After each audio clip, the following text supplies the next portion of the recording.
Okay, so in our last two video lectures of this course, I just want to touch on some interesting hyperbolic partial differential equations.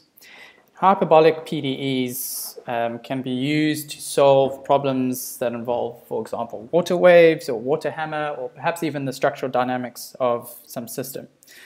And I want to first look at the one-dimensional wave equation, and that is second derivative of some function with respect to time being equal to the wave speed celerity multiplied by second derivative of the function with respect to space. Using a finite difference centered scheme, we end up with phi I n plus 1 minus 2 phi I n plus phi of I n minus 1, all divided by delta t squared. That equal to c squared over delta x squared multiplied by phi I n plus 1. Remember, n is our time step and I is our spatial dimension, minus 2 phi I n plus phi I n minus 1. And if we set the following condition, that delta t is equal to delta x divided by our wave speed, so how fast the solution propagates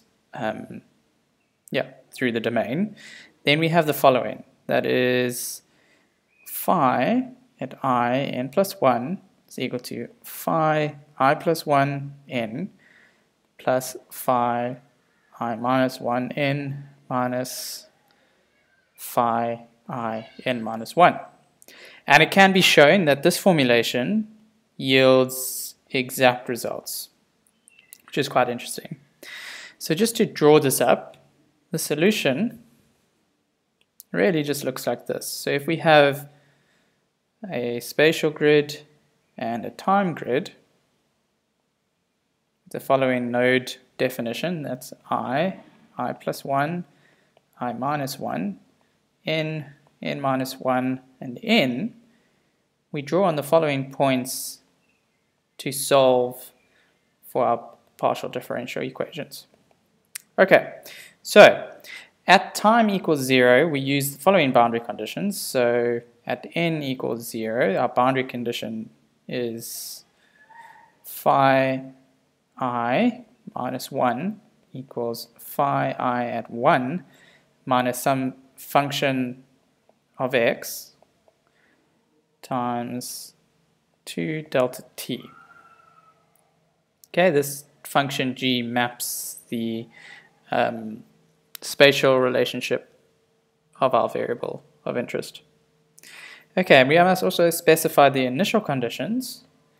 That is phi at x naught being equal to some function value x of x, and also some phi at the last time step at x, or for some time value x naught being equal to g of x. Okay, and the boundary condition is given as phi 0 for some time and phi of the length of our domain for some time.